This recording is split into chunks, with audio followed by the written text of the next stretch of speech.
Hello! అందరూ నమస్కారం. 'Movie of the bluff' ఈరోజు నుంచి అమెజాన్ ప్రైమ్‌లో స్ట్రీమింగ్ అవుతుంది. ఇదొక యాక్షన్ అడ్వెంచర్ మూవీ. ఈ మూవీలో ప్రియాంక చోప్రా మెయిన్ లీడ్‌గా యాక్ట్ చేస్తున్నారు. ప్రియాంక చోప్రాతో వచ్చే కొన్ని యాక్షన్ సీన్స్ చూడడానికైతే పర్లేదు బాగానే ఉంటాయి. క్లైమాక్స్‌లో కొంచెం భారీ యాక్షన్ సీన్ ఒకటి ఉంటది. అది కూడా బాగానే ఉంటది. ఈ మూవీలో స్టోరీకి తగ్గట్టు యాక్షన్ సీన్స్ ఉంటాయి. అది చూడడం కూడా పర్లేదు ఒక్కొక్కలాగా అనిపిస్తాయి. స్టోరీ పాయింట్ కూడా అలాగే సింపుల్‌గానే ఉంటది. దానికి తగ్గట్టు సీన్స్ కూడా సింపుల్‌గానే తీసుకెళ్తారు. ఇంకా ఈ మూవీ స్టోరీలోకెళ్తే ప్రియాంక చోప్రా ఎయిర్‌సెల్ తనకి ఒక కొడుకు ఉంటాడు. సో, తను నడవలేడనమాట. ఎప్పుడు వీల్ చైర్‌లోనే ఉంటాడు. సో, తన కొడుకుని చాలా ప్రేమగా చూసుకుంటా ఉంటది. కెప్టెన్ కార్నర్ తను పోగొట్టుకున్న గోల్డ్ కోసం వెతుకుతూ ఉంటాడు. అలాగే కార్నర్ తన గోల్డ్ కోసం ప్రియాంక చోప్రా దగ్గరికి ఎత్తుక్కుంటా వస్తాడు. అక్కడికొచ్చాక ప్రియాంక చోప్రా తన నుంచి తప్పించుకొని పారిపోతది.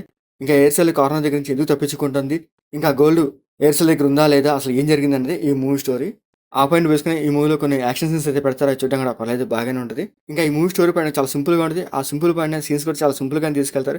మరి లెంథీగా సాగదీయరు. ఇంకా ఈ మూవీ స్టోరీ వచ్చేసరికి 1 అవర్ 40 మినిట్స్ ఉంటది. వాళ్ళు అనుకున్న పాయింట్ బేస్ తగ్గట్టుగానే మంచి యాక్షన్ సీన్స్ అంటే చేసింగ్ సీన్స్ పెడతారు. అది చూడడం కూడా పర్లేదు బాగానే ఉంటది. ఒక గ్యాంగ్ గోల్డ్ కోసం వెతుకుతూ ఉంటారు. ఆ గోల్డ్ అసలు ఎక్కడుందో ఏందనే పాయింట్ మీదే ఈ మూవీని తీసుకెళ్తాడు. ఆ సీన్స్ చూడడం కూడా అంత ఇంట్రెస్ట్‌గా అనిపించదు. చూడడానికి ఒక్కొక్కలాగా అనిపిస్తాయి. ఈ మూవీ కంప్లీట్‌గా స్టార్టింగ్ నుంచి ఎండ్ వరకు ప్రియాంక చోప్రా మీదే వెళ్తుంటది స్టోరీ. దాని దగ్గరగానే యాక్షన్ సీన్స్ కూడా పెడతారు. ఇది ఒక లేడీ ఓరియెంటెడ్ మూవీ అనమాట. ఈ మూవీ చూడంగానే మనకి కొంచెం 'రెసిడెంట్ ఈవిల్', 'టామ్ రైడర్' ఇలాంటి లేడీ ఓరియెంటెడ్ మూవీస్ ఉంటాయి కదా! ఈ మూవీ కూడా కొంచెం అలాగే ఉంటది. దాని దగ్గరగానే యాక్షన్ సీన్స్ కూడా అలాగే పెట్టారు. అది చూడడానికి కూడా ఒక్కొక్కలాగా అనిపిస్తాయి. ఇంకా క్లైమాక్స్‌లో భారీ యాక్షన్ సీన్స్ అయితే పెట్టుకున్నారు. ఆ యాక్షన్ సీన్స్‌తోనే ఈ మూవీ ఎండ్ చేస్తారు. ఇంకా ఈ మూవీలో ప్రియాంక చోప్రా క్యారెక్టర్ బాగుంటది. ఆ క్యారెక్టర్ తన యాక్టింగ్ పరంగా పర్లేదు బాగుంటది. కొన్ని యాక్టింగ్ సీన్స్ చాలా బాగా చేస్తుంది. చూడడం కూడా బాగానే ఉంటాయి.